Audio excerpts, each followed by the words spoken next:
Welcome to Deep Dive. I'm your host, Kevin Benedict, and I want to thank everyone out there for joining us today. I'm very excited to introduce Alberto Horihuela. That's probably not it, but you give me a shot. Alberto, how do you say it? Horihuela. That's beautiful. That's one of the best I've heard. Oh, man. Well, we're going to run with this because we'll be here all day. Yeah, we should Alberto, have a practice session ahead of time. Thank you for joining us. So you're the co-founder and chief marketing officer of fuboTV. Now, I've been seeing you guys pop up everywhere. Really? Congratulations. Yeah, Thank you. It's been a heck of a ride in the last 5 years since we started Fubo.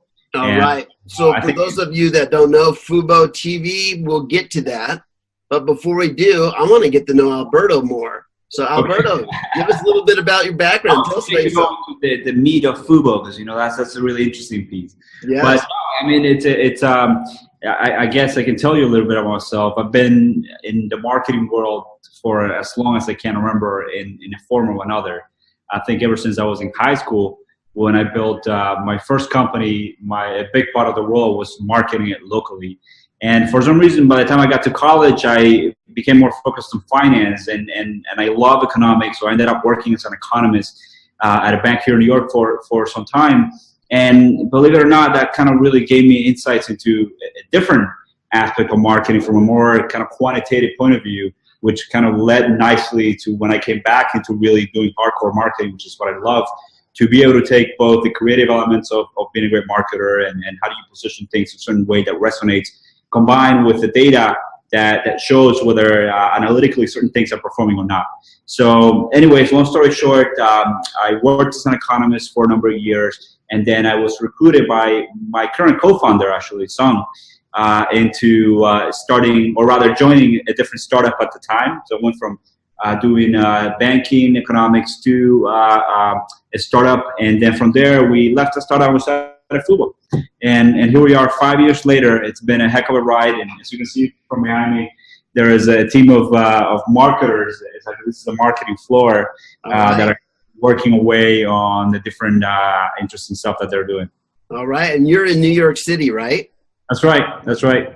I was just there. I should have scheduled this better so I could join you in person. Next time I'm there, Alberto. We're right in Midtown. I can show you the view if you can see it. Yeah. I love it. You might know the infamous halal guys in New York City. They're right outside. It's a place where everybody, I think, has a Michelin star. I love it. So now for those of you out there that are not familiar with fuboTV, why don't you give us a little bit of a background on it? Tell us what you're up to today. So fuboTV started, it's kind of evolved over time. So what it is today is a live TV streaming platform dedicated for sports fans. So if you're currently paying $100+ for cable, and a big part of the reason for why people still pay for cable today is because that's where they get their sports and their news. We built this company and the service to curate to that audience so they can cut the cord and free themselves away from traditional pay TV providers and have the flexibility of utilizing a platform like Fubo that gives them access to the same content with a lot more freedom. So you can watch it on your phone, you can watch it on as many TVs as you want in the household. You can take it out of of your home as well. So we built Fubo, I think, over the last 5 years. But in the early days, we started as primarily a soccer streaming platform. That's kind of where the name Fubo comes from. And it was kind of night and day. It was literally three of us, co-founders, working out of my living room apartment, no bigger than probably half the size of this room here. And my co-founder would sleep on my couch, and we would every morning wake up. I was always late to the office, commuting from my bedroom, and somehow we managed to grow Fubo into this great enterprise what it is today, but through a lot of different evolutions over the year. So whose idea was it to start Fubo? Yeah, it wasn't mine. I can't take the credit. My co-founder, David, who's our CEO, we used to work together. He sat next to me at a company called Drama Fever. And one day, David always has a lot of good ideas. So one day he comes up to me and he says, Alberto, I had this excellent idea that I want to pitch you. And it involves soccer streaming platform. And we can sell that as a subscription service. And I looked at him and I said, that's the worst idea I ever heard. That's never going to work. And he's proven me wrong ever since. But funny enough, I went back and as a traditional marketer, I did my homework. I looked at what the size of the market was. I looked at what, compared to the stuff that we're marketing at Drama Fever, how much bigger the opportunity really was. And I think after having looked at the data and how hard it was for consumers to get access to that content back then, it was really a no-brainer. So, we quit our jobs and we started working away on Fubo. So let me ask you a question on that. How did you get the content? I mean, who's manning the cameras and uploading content? I mean, where did you get it? So I tell you, in the early days, it was a disaster. My co-founder learned how to do live TV streaming, reading Wikipedia articles in the early days. And as you can expect, the video broke a lot.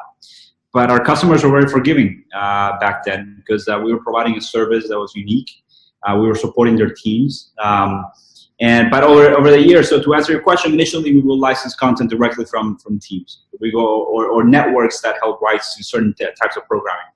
We will go to the teams and say, hey, we're interested in broadcasting these games that you don't have currently airing in the US, and we will work out a deal.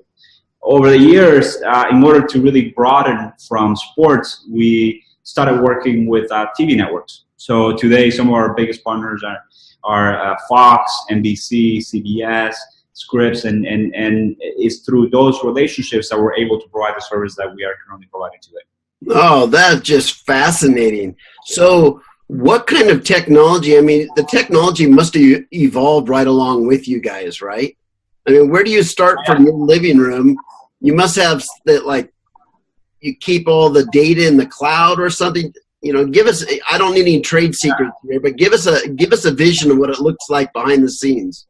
Look, as a startup, you have to be scrappy. So you do whatever it takes to get a product into the market as quickly as possible so we can validate a thesis that you have, right? So in the early days, we actually had servers broadcasting content out of what was formerly my apartment using regular broadband internet. And you can see why it was terrible back then. But over the years, we formalized the structure, and then we started migrating the video content away to more stable platforms and so on. And today, I mean, knock on wood, but we have been able to break records on streaming and actually stay up for a very large number of concurrents on the platform for major events like the Super Bowl, the World Cup last summer. The World Cup Finals was huge for us. So the technology from the early days has evolved drastically. So your chief marketing officer there, Alberto, talk to us about that. From the beginning, how do you market from your apartment? Some people would expect some gigantic network to provide, but it's you guys out of an apartment. Walk us through that marketing evolution. So in the early days, we basically needed marketers that could do a little bit of everything because we had a small team. And that was very challenging. But our first marketing hire, this gentleman by the name of Antonio, who's still with us today, we interviewed him at a coffee shop. And then we told him, great, you're hired. We'll see you at the office on Monday. And we gave him the address. And, he shows up on Monday outside the building. And he calls me. He's like, I'm looking for the office building. I can't find it. Where is it? And I said, no, it's right there. I know it looks like an apartment, but just go right up. So he comes up the building, and I open the door. And he's like, but this is an apartment. And I said, Antonio, I know it's an apartment, but you should treat it like an office. So this is our office. But to answer your question, I mean, in the early days, we needed marketers that could do a lot of different things. So Antonio was doing many things, and myself, from email to coding landing pages to running SEM campaigns, to running display campaigns, paid social, and so on. Over the years, as the team grew, then we specialized each marketing group by acquisition channel. So today, Antonio leads SEM and display. We have another team that handles paid social. We have another team that handles app marketing. We have another team that handles television marketing. We have a team that handles affiliate marketing. And we thought a lot of it because originally we as a sports company, we thought, should we have our marketing team focus in content categories? We have a team that handles, let's say, football, and another team that handles tennis, or as a big categories. Or should we have a team that handles vertical channels, acquisition channels, and then touches every single different content vertical within that? And we really kind of steered towards the latter, because we really were looking for the best marketers that we could find that were passionate about sports and TV, but who were really primarily marketers who could then expand their knowledge for that particular category. So it's today, I think the marketing team is about 20 or so folks here in New York, and it's growing. So we're still hiring if anyone is interested. All right. So what was the hardest part when you think back on, starting there in your apartment and running now a global network? What was the hardest part? Everything. Startups aren't easy, and it's always a challenge because we've had major challenges on the way with technology, with infrastructure. On the marketing side, we have a lot of competition. Right, we are in a very competitive market. We compete with companies like YouTube, PlayStation, Sling TV, DirecTV, Hulu, all major media companies, and fuboTV is the only independent player that can go head to head with each one of those guys, and we're happy to do it. So it takes a lot, and it's just a matter of resilience and having the team that can execute. So do you have to deal with the whole concept of consumers using second and third screens when they're watching the game? They have a phone, they have an iPad, and they're watching TV. And how does that play into your strategy? Yeah, I mean, it's very interesting. I mean, second screen is interesting in that if you're watching a piece of programming, how can we engage you on your mobile phone while you're watching? And there are use cases for ad products that are very interesting. So fuboTV can serve ads within a linear stream when you're watching live television. We just replace the ads that normally you will see on your regular broadband. And the ability to kind of amplify the impact of a piece of advertisement by allowing the customer to interact with that creative from a mobile phone is something that we're starting to look at. So from the advertising point of view, there's a lot. I think the market is very young, and there's a lot more that we can do. From the content point of view, I mean, we'll look at your mobile interactions from interesting ways, because if you think about someone who wants to watch a game tonight, while you're on your walk home or your ride home, you could record that programming from your phone, and it's going to be ready for you when you get home, so you can start that program over, right? So the ability to do that has really empowered all kind of unique opportunities where your DVR is no longer in a box that you have to directly access with a control, but you can access from anywhere where you are in the country, and then by the time you get home, everything is going to be saved for you, and you can watch your programming there. So there's a lot of really interesting use cases that I think we're going to continue to come up. And that's really one of the most exciting parts about what they call the virtual MVPDs, or our industry, where we're replicating live television on the cloud, is that we as a technology company, we're not constrained by a cable box to develop technology on. We can use the full spectrum of web technology to innovate and build recommendation engines or really interesting features that normally would be a lot of work to do within a cable box, right? So it's exciting to think about a market where today consumers are cutting the cord because it's cheaper. It's a cheaper alternative to cable. But in the future, I really see a day where consumers will cut the cord because it's a better alternative from the user experience point of view, and what more we can do with technology on top of that. So where was your first geographic market, Alberto? Was it North America, or were you actually targeting Central and South America? So we first started in the U.S. Okay. And then we then expanded lightly into Canada, and just recently we just launched a product in Spain. Okay. We haven't gone into South America yet, but that is got it. So were you looking at a mobile first? Was that your angle, or were you always going straight to the TV and then to mobile and laptops? So it depends on the lifetime of the customer, right? So as you can imagine, most of our marketing is digital in nature. So you generally will acquire customers on either a laptop or a mobile phone, right? So initially, a lot of the viewership will happen on those devices. But as that cohort of users that you just acquired matures and remains in the service, their viewership will change. And then all of a sudden they'll start watching on other platforms, right? Because it's better to watch on a large TV than to watch on a mobile phone if you're watching, let's say, a Super Bowl, right? So although we do empower customers to watch on their laptops, on their mobile phones, ultimately we want to get customers to get to the television as quickly as possible, right? Because that's where we're going to be deriving the most value out of the service. So tell us about your MarTech stack, those 20 people behind you. What are some of the technologies they're using to market today? So we're very data centric. We really care about understanding the entire funnel from an impression to a subscriber that retains over the long run. And we want to do that and understand that at the campaign level, right?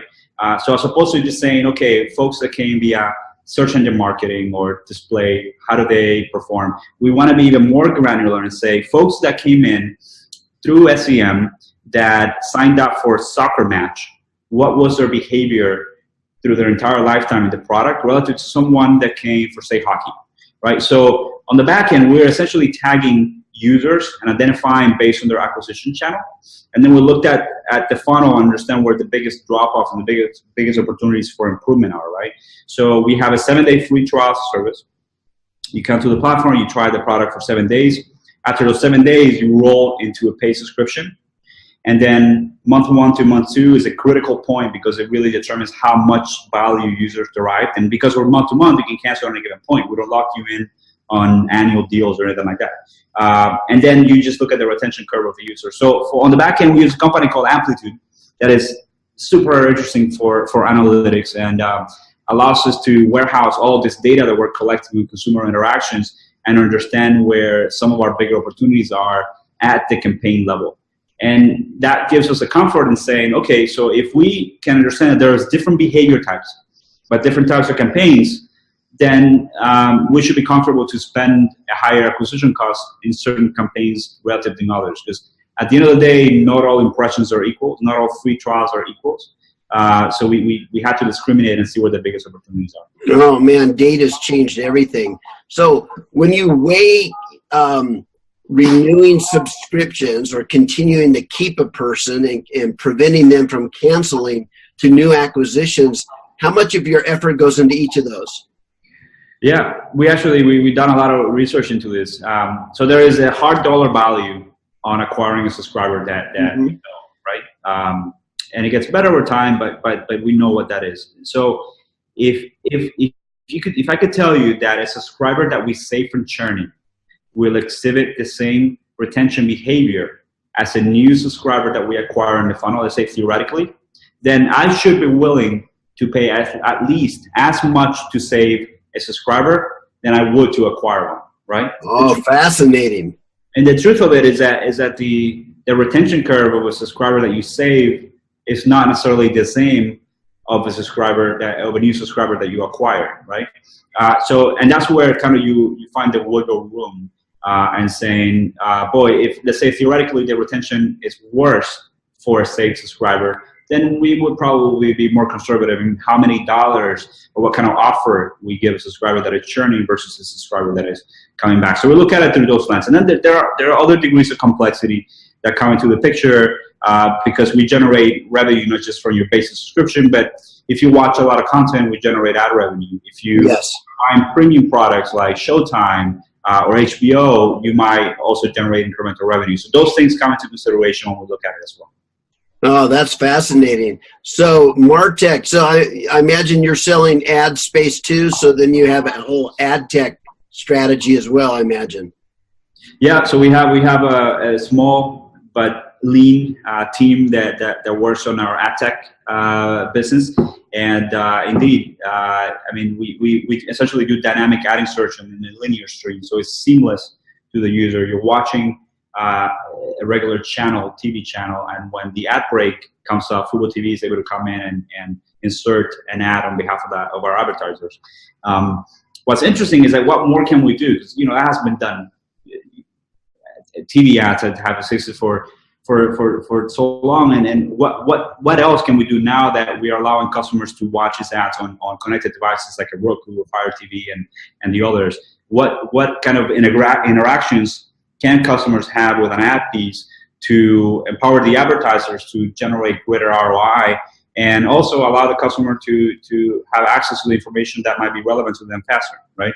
So I think that's where the evolution for us on the ad tech, and in addition to the targeting capabilities that by having a digital service we can do. When you buy television, you have statistics on the demographics of the networks that are watching certain shows and so on, which is as far as you can get for targeting on just regular national TV.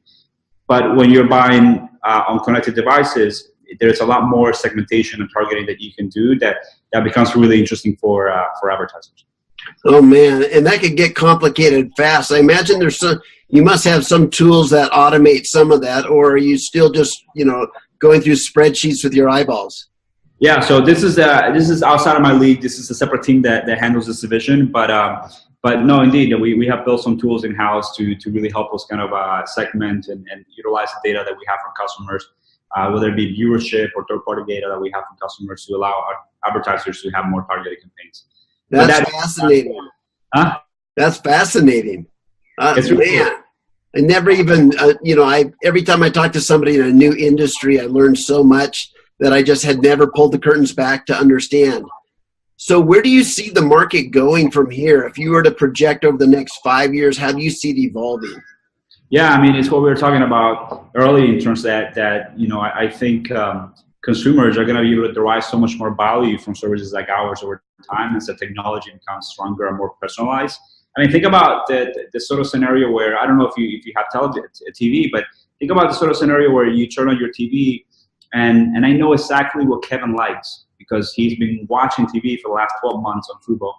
And based on what you've been watching on Fubo, I can tell you, Kevin, last night you missed this really great show that I know you would have loved, and I saved it for you here.